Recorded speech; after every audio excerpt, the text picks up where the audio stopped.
why understanding game APIs is key amid operator threats.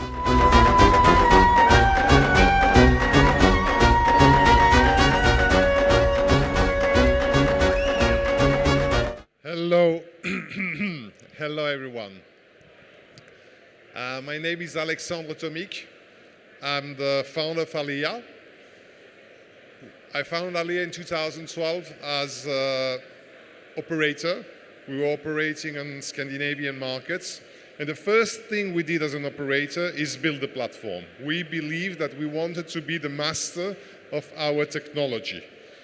We thought it was very important to control every aspect of the product chain. So we developed the PAM, the platform. We developed the game gateway. We developed the payment gateway. We basically developed everything. And we thought it was the right approach. And then we saw Gig, I don't know if you remember, coming on the market. And they had a completely different approach where basically they were choosing the best technological partner for each of these modules of their platform. And we start thinking, why are they doing that? And they were doing that for the value of the company. When you would sell the company would have, it's very counterintuitive if you think about it, the company would have more value if everything has been developed outside because you have a backup plan. If one of your module, let's say the CRM module you're working with Optimove is not working, you can back it up with a fast track. When you develop everything inside, you rely on your own people, and these people may come and go. So it was a big game changer for us, and we started integrating a lot of different softwares. And the first one we integrated, if I remember well, was DevCode. It was a payment software because these people were focusing on payments. They were coming from the payment industry, and they were doing these things much better than we do. But there is one thing that we never left as an operator, that we never left to another company. It was the game aggregator. We developed our own internal game aggregator because we thought games are at the center of a gaming operation, and games are ruled by APIs. And we believed back in time that game aggregators didn't have the knowledge to properly integrate software providers. And they were eating latency, and to be honest, they wouldn't be very relevant. Why would I choose a game aggregator in 2012 or 2014 when basically I needed 3 or 4 games providers to go on market? And that was the state of the art of the industry back in time. Since then, things have dramatically changed. We have 250 software providers, 25,000 games. I have no clue who's going to be the winner tomorrow in which market. I don't know how many software providers I need to go to address a market. I don't know if it's going to be the next big time gaming or the next no limit city. To be honest, I didn't even know it back in time. I saw Bonanza on the mobile phone of Nick Robinson, the founder of Big Time. He was at the Bellagio Hotel in Las Vegas. The guy was completely unknown. It was like 7 years ago, and he shows me Bonanza. And he tried to sell it to me. And he said, this is the next Gonzo killer. And he plays the game on his phone. And the game looks crappy. I don't know if you remember Bonanza. It looks really crappy. The design are crappy. There's a banjo music going on behind. And I say, man, you're not going anywhere with that game. You need to redevelop that. At least get rid of the banjo music. He said, no. I've played it myself. I recorded it myself. I said, okay, good luck with that. And we all know the success of Bonanza, and we all know the success of big time gaming. And I consider myself as a game specialist. And now, let's get further. Would any one of us been able to predict the success of a Chinese game called Fortune Tiger on the Brazilian market? Seriously, it's just not possible. And I have access to a lot of data.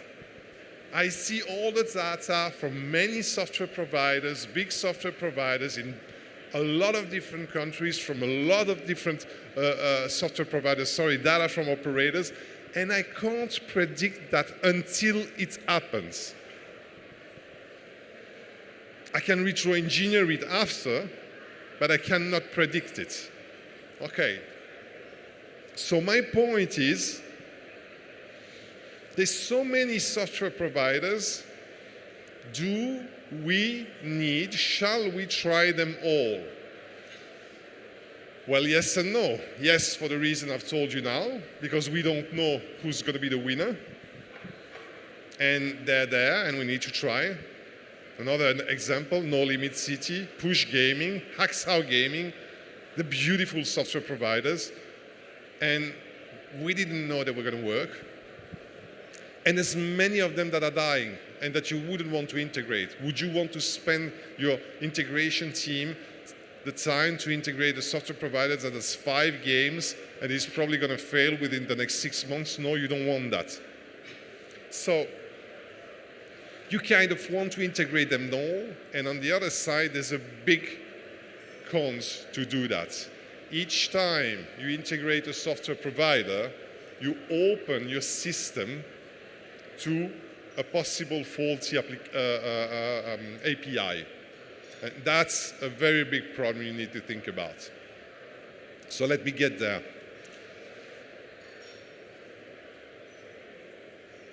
An API, basically, is an access to your system with using the language of the software provider. So basically, you have a young company that wants to make games, that doesn't have necessarily the knowledge, that doesn't have necessarily the resources, that are concentrating on making good games, but don't know anything about API. We are very, very far from the standards of the banking industry.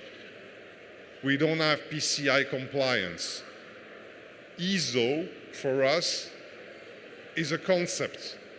I mean, we have software providers that are ISO certified only in certain specific jurisdictions, okay? So what do you want to do? You want to have a dedicated team, and that's what we done at the beginning, integrating all these software providers. We are like a Babel tower. We speak 200 different languages. And we have our own API governance. We try to have rollbacks. We try to have retries. We want to have authentications. The problem is some of them don't want to do that. They believe that this is not important. And when we explain that to them as an aggregator, as a middleman, they say, no, it's okay, we're going to go live without that. And we explain to them, you're not going to go live without that because we're not going to let you do that for the safety of our customer, which is the operator, and for your own safety because you're going to get hacked. And I think we all know that during the past 2 years, we've seen a lot of hacks of software providers on big operators, and we're talking about millions and 10 millions of euros of hacks in a couple of days. So this approach doesn't work anymore. We need to go to find another way. And the only way we found was reverse integration, was to force software providers to talk our language, because we believe that we are the gatekeepers of APIs. We believe that we know better than anyone how to craft a proper API, because we've learned from the best. We've learned from Evolution, NetEnt, etc. When they were making mistakes too, because they were young companies, but now, I mean, they've put their shit together. They know how to do it. And we are learning new software providers how to do that. So my advice would be, develop a dedicated team that is going to do the integrations. Don't give it to your rockstar developer and then put him back on another task. Don't give it to a rookie developer that's going to do that like a rite of passage. Have a dedicated team for that. And if not, use a technological partner as us. Use a technological partner that is an aggregator, because at the end of the day, you didn't develop as an operator your payment gateway. Why would you develop the game gateway?